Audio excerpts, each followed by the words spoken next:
Good evening and welcome to Primetime News, coming to you live and direct from the Newsfirst studios here in Colombo. I'm Bernadine Jai Singha. Good evening, Chaturanga. Good evening, Bernadine. I'm Chaturanga Haparachi. Before we head into the stories in detail, let's take a look at the headlines. Aloysius and Palisena further remanded. Court reveals Arjuna Mahendran not residing in the Singaporean address. Mastermind behind the murder of Lasantha Wickramatunge revealed in courts. CMC Commissioner VKA Anura removed from his position. 2 young students died during school activities.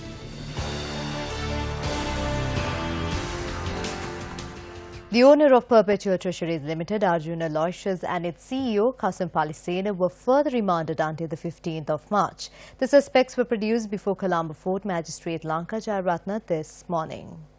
The Attorney General's Department and the Criminal Investigations Department presented facts on the investigations that are taking place in relation to the case.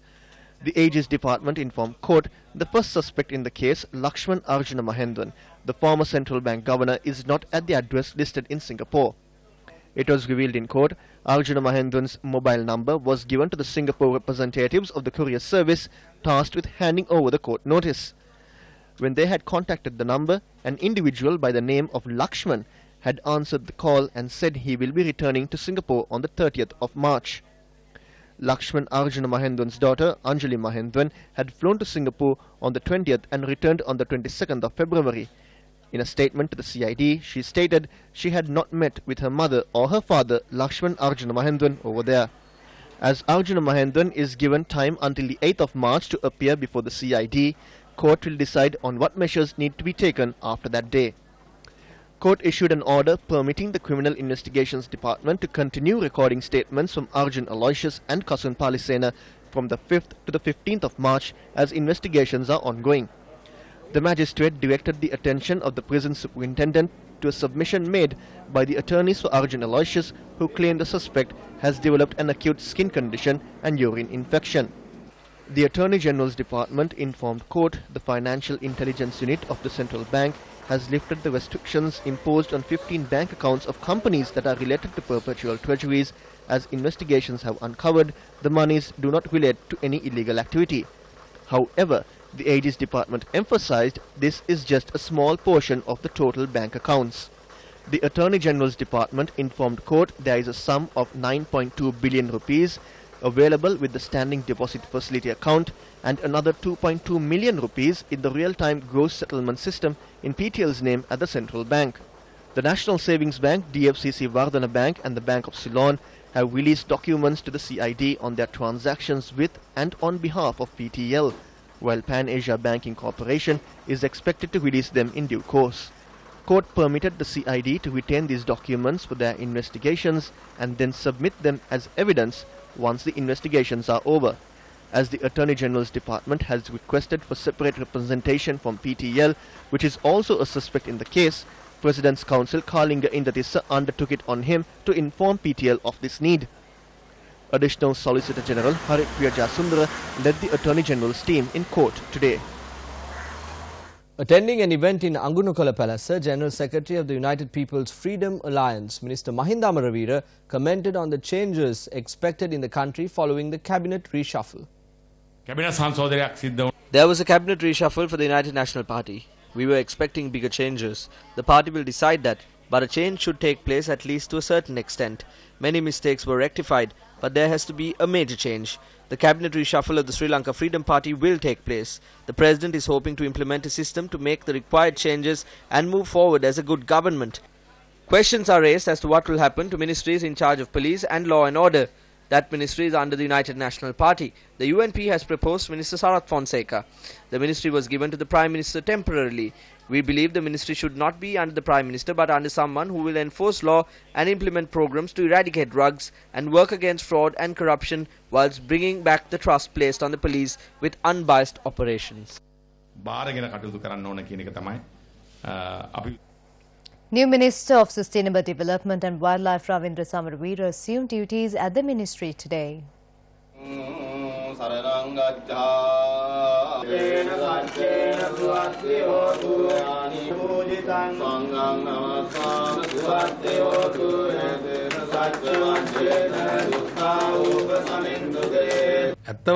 There are certain issues within the party. Through the previous election, the public conveyed the message to us there needs to be change. Certain members of our party who attended our meetings and worked with us for the elections voted for our opposition party. That is not a secret. Minister of Housing and Construction Sajith Premadasa attended the event.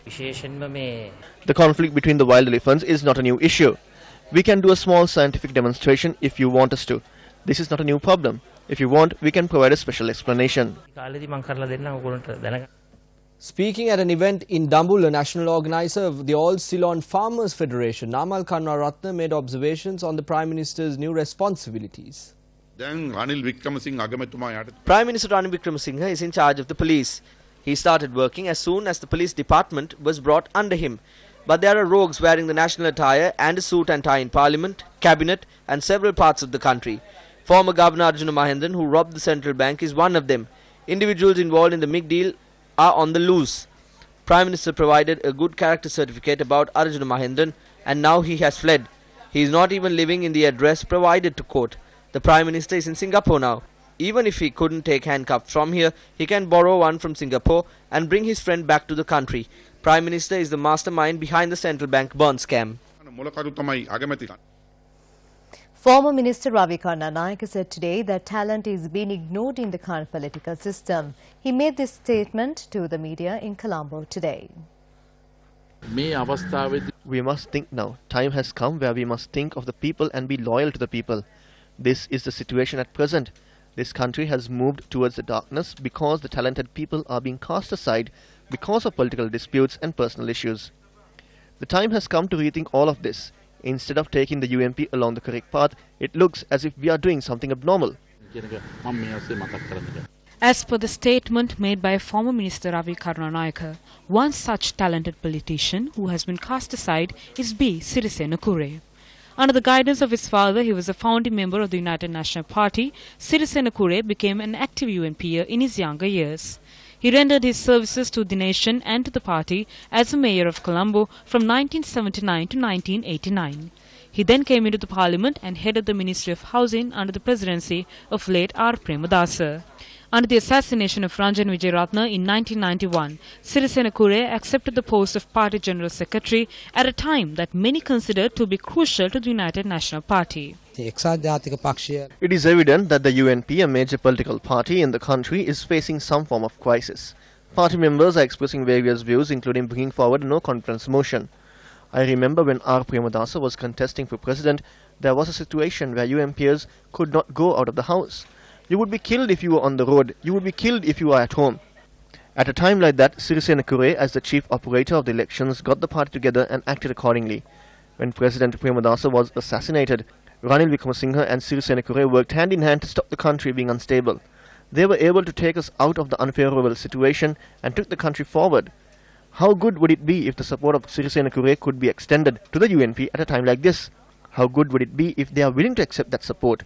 You must think of both supporting the party and obtaining the support that is being offered and unite to be strong. I think that is a good tactic to come out of this crisis in the party. Sirisena Kure is a person with a lot of strength. I know that. Mount Lavinia Chief Magistrate Mohammad Mihail for the second time rejected the bail application filed by former DIG Prasanan Anyakara. He is in remand custody over the Lasantha Wickrematunge homicide. The CID informed Court Prasanan Anyakara the third suspect in the homicide had in fact acted as the mastermind of the murder. The CID informed court today, following the assassination of Wickrematunge, his notebook was recovered by police and Prasanan Anyakara has instructed to dispose the notebook and several notes included in it. The CID objected to granting bail to the suspect, citing it would hinder the investigations. President's counsel Anil De Silva, who appeared on behalf of the suspect, informed court based on the reports of the doctors from the police hospital, it claims his client has various illnesses. The CID informed court the suspect is being treated by the prison for his illnesses. The case was postponed to the 15th. Former OIC Sukatapala had provided evidence with regard to the removal and disposal of notes following the instructions given by the senior SP to conceal this crime and mislead the investigations. The CID is carrying out the investigations and notes it needs to be done unhindered. Therefore, they wish the suspects to be further remanded so justice can be served. I informed court it is only now the investigations are moving in the correct path after the crime was concealed for more than 9 years. We now look at 3 other key judicial proceedings for the day. The recording of evidence in the case filed against former Minister of Media Keheliya Rambakwella and former chairman of the State Printing Corporation Jayampatha Hinkenda Bandara for abuse of power and causing losses to the state will be on the 23rd of March. The order was made today by Colombo Chief Magistrate Lal Ranasinghe Bandara. The Bribery Commission filed this case against the duo for 14 separate incidents, including the use of 230,000 rupees from the State Printing Corporation to pay personal mobile bills as well as hotel bill payments. The motion of no confidence is done by the UNP. We will see what needs to be done once it is presented.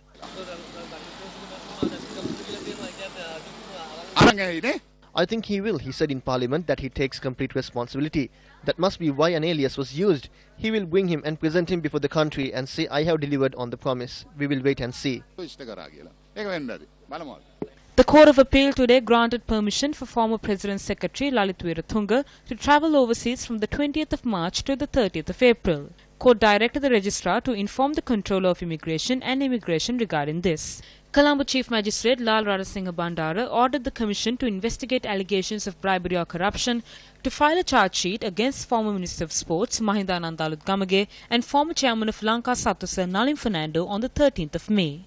This order was made based on the complaint filed charging the 50 million rupees in funds owned by the Sports Development Department were used to purchase checkers and carom boards claiming to be for the distribution of schools. However, the equipment had not been distributed among schools but were used for political purposes during the run-up to the 2015 presidential election. The Mount Lavinia Magistrates Court today granted permission for Daisy Forrest, grandmother of Yoshitha Rajapaksa, to travel overseas during the period from the 3rd to the 24th of this month for medical treatment. Daisy Forrest has been named as a suspect in a case filed over money laundering. Mount Lavinia Magistrate Mohammed Mihail granted permission under the condition that the suspect make another surety worth 1 million rupees in addition to other bail conditions imposed on her. The Police Financial Crimes Investigation Division filed a case against Daisy Forrest over the purchase of land worth 36 million rupees from Ratmalana. Welcome to the Newsfirst newsroom. You heard the last couple of stories about court cases that are ongoing regarding allegations of things that happened during the previous regime. Tonight our focus is on one such incident, and our focus tonight is on one individual. That is this gentleman over here. He is former Sri Lankan ambassador to the United States based in Washington DC, Jalia Wickramasuriya. Now he was arrested back in November 2016 and then eventually released on bail in March 2017 so that he could travel to the United States for a period of 3 months to undergo a medical surgery. Now it's been more than 3 months, but Mr. Wickramasuriya is still not in the country. Now the latest development comes in this form. We have received information, as well as there are several media reports today, that the FBI, or the Federal Bureau of Investigation of the United States, has approached our former ambassador in order to get him as a state witness, or a prosecution's witness as they call it in the United States, in a case connected to the former first family of Sri Lanka and the people connected to this first family. Now, why is this happening and how did we get here? For that, we need to go back to 2006. Now, in 2006, this gentleman got his first posting in the Sri Lankan Foreign Service, first as the Honorary Consul of Sri Lanka in Los Angeles. He served from 2006 to 2008, and in 2008 he was promoted to the rank of ambassador and moved to the posting in Washington, DC. This is where things get interesting. During his tenure, he decides, right, we need a new building to house our embassy in Washington. So they search for a place and they find one. And this is the location that they found, based in Whitehaven Street in Washington, DC. This is in the area where the other embassies, several other embassies are also located. Estimates were made, and they asked for $6.6 million US in order to purchase this account. This was the value that was given to the Sri Lankan government, and once the approvals were made, this amount was deposited into an escrow account so that this property could be bought. But of that $6.6 million US, they only used $6.25 million in order to purchase this building. The remainder was about $322,000 US. $322,000 US. Now, according to the sources that we have received, according to sources from the United States, this $322,000 was split into and given to two American companies as brokerage fees on the instructions of our former ambassador. Those two companies in question are Washington Fine Properties, of which the website I just showed you, and DCRA Company. These charges were made as brokerage fees. That's what they called it. However, there is no paper trail to connect these two companies to this brokerage fee. Later on, Jali Wickramasurya, as I said, was arrested back in 2016. And when he was arrested, the information put forward to the court revealed that this money, the $322,000 US, was in fact given up to two American companies which are owned by Sri Lankans. And in one instance, one company got around $250,000 US, and this money was occasionally siphoned off and deposited from that company to a company which belongs to our former ambassador himself. This is how the story goes. Now, he is in the United States, so he has attorneys in the United States as well. His attorney in the United States sends an email to his counterpart in Sri Lanka marked confidential, and it states that this is a highly confidential matter and that the FBI has approached him to act as a state witness. This highly confidential email is leaked, goes to the hands of very powerful families, and then they take action. What action do they take? They file a writ petition in the Court of Appeal calling on the government to uphold the diplomatic immunity that Jali Wickramasurya had. Diplomatic immunity that Jali Wickramasurya had. Why is this important? Because if Jali Wickramasurya claims that he has diplomatic immunity, the FBI cannot force him or corner him to testify in US courts against or on the case that they want him to testify. So that writ petition is currently in the Court of Appeal. It is being opposed by the Attorney General's Department, and Yasanta Kodagoda of the Attorney General's Department went up in this case and said, well, this decision to revoke his diplomatic immunity was made by the President, and the Court of Appeal cannot rule on it, and it should be taken to a higher court. This case will be taken up later this month as well, so we are waiting to see how this case will go forward. Now, this could be seen as a bid to stop Mr. Jali Wickramasurya from testifying against the former First Family, against whom the United States authorities are building a case. Now, the current administration, the politicians in the current administration came to power claiming that there were plenty of allegations against the former administration. We are not quite sure why the US authorities have taken action to initiate a case against the former First Family. We don't know if it's because our Sri Lankan officials are not acting fast enough. In addition to that, there is another thing that comes to mind: the National Payment Platform. The National Payment Platform was something that was brought in earlier. It was highly flawed and therefore shot down. Now it is making a resurgence. Now the timing of this is very peculiar. Is the National Payment Platform currently coming into the limelight once again because they want to make it easier for the former regime, the people of the former regime, to send their money overseas?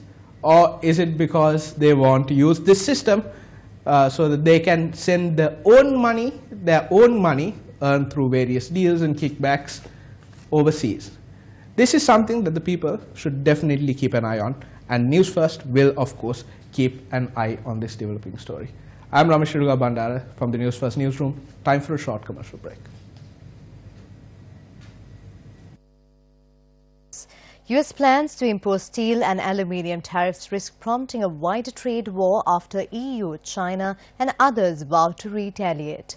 In this backdrop, US network CNBC questions Sri Lankan Central Bank Governor Dr. Indrajit Kumaraswamy on the possible impacts of such a trade war on Sri Lanka and the rest of the world. For Sri Lanka, the US is our #1 export market, and Europe follows closely behind. So any disruption to those economies would undermine the tailwinds that have been building up in recent months in terms of support for Sri Lanka's export performance. In fact, we had a record year for exports in 2017. And part of the reason was the buoyancy, the increased buoyancy in our major export markets in the US and Europe. And anything that derails that would obviously be an unintended consequence, which would affect countries like Sri Lanka. While we had a record year in terms of exports, we also had a record year in terms of inward investment, FDI. So these are very positive trends. They are an indication that the focus that the country has had in terms of putting in place sound macroeconomic fundamentals are beginning to pay off. And there's grounds for cautious optimism. It's not a euphoria moment for Sri Lanka as yet, but there are certainly grounds for cautious optimism that the macroeconomic trends are going in the right direction, that some of the structural measures are beginning to help us to move towards export transformation, and of course attracting FDI is a crucial part of the export transformation process. So anything that happens to undermine the positive trends that we have been seeing in the global economy would not be in the interests of countries like Sri Lanka. At the moment, we are pretty comfortable as to where our monetary policy is. There is scope to consider actually a rate cut because there's an output gap in the economy. The Monetary Board at its last meeting wanted to be cautious. First, it wanted to make sure that the fiscal outcomes last year remain on track, and we are confident that they will remain on track.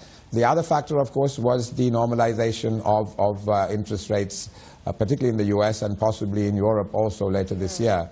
And any efforts to reduce the interest rate differential between could lead to outflows. Yeah.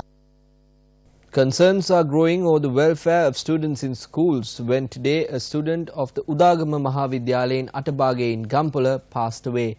She died suddenly after being admitted to the hospital for a headache. The victim was Madhubashni Buddhika Liyanage, a grade 11 student of Udagama Mahavidyalaya. She has complained that she was suffering from a headache. The teachers of the school had admitted the student to the Gampala Rural Hospital located close to the school. However, the teachers charged that proper attention was not given to the patient at the hospital. She has been admitted to the Gampala Hospital thereafter, but she had already passed away. Saheli Nivartana Mandakini, a student of Dehiyovita Buddhist Junior School, passed away on the 28th of last month after she met with an accident at the school playground. She was 9 years old at the time of her demise. The principal of the Suchi National School died during a leadership training camp last month. While accidents of this nature seem to be increasing day by day, the Minister of Education Akila Viraj Karyawasam spoke about the future plans. Like in the universities, we are going to appoint a registrar or manager for schools with over 1,000 students. We are going to appoint an assistant manager for schools with over 2,000 students. They will handle the admission and administration. The principal of the school will provide leadership and make sure education is provided properly like in the universities. We have done many changes of this nature.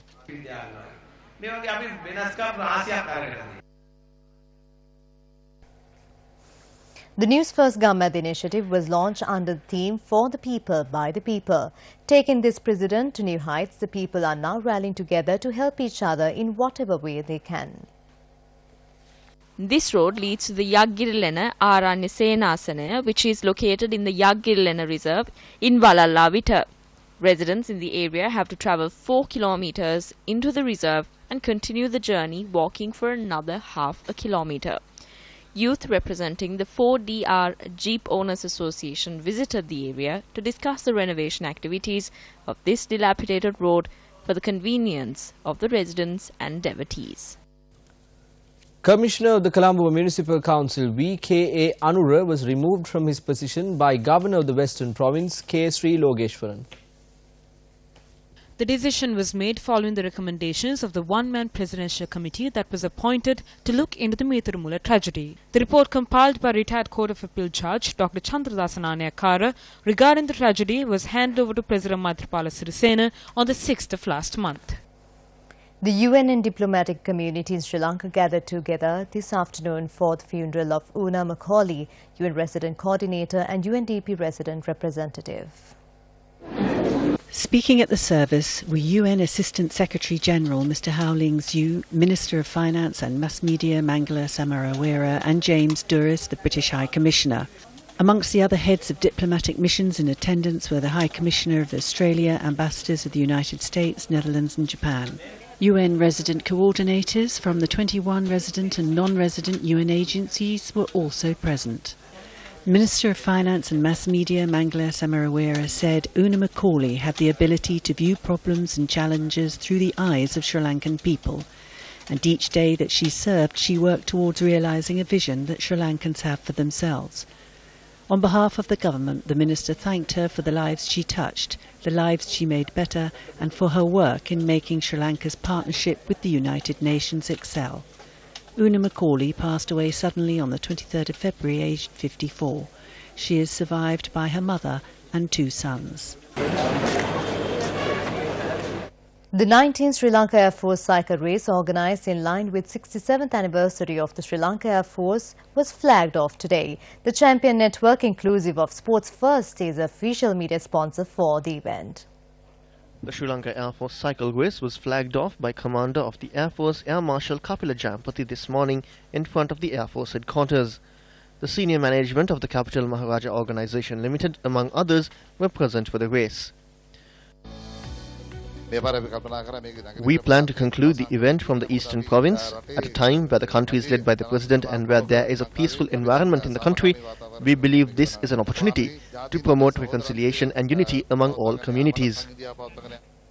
With that, we wrap up Primetime News. I'm Bernadine Jayasinghe. I'm Chaturanga Puarati. Thank you very much for watching. Take care and good night.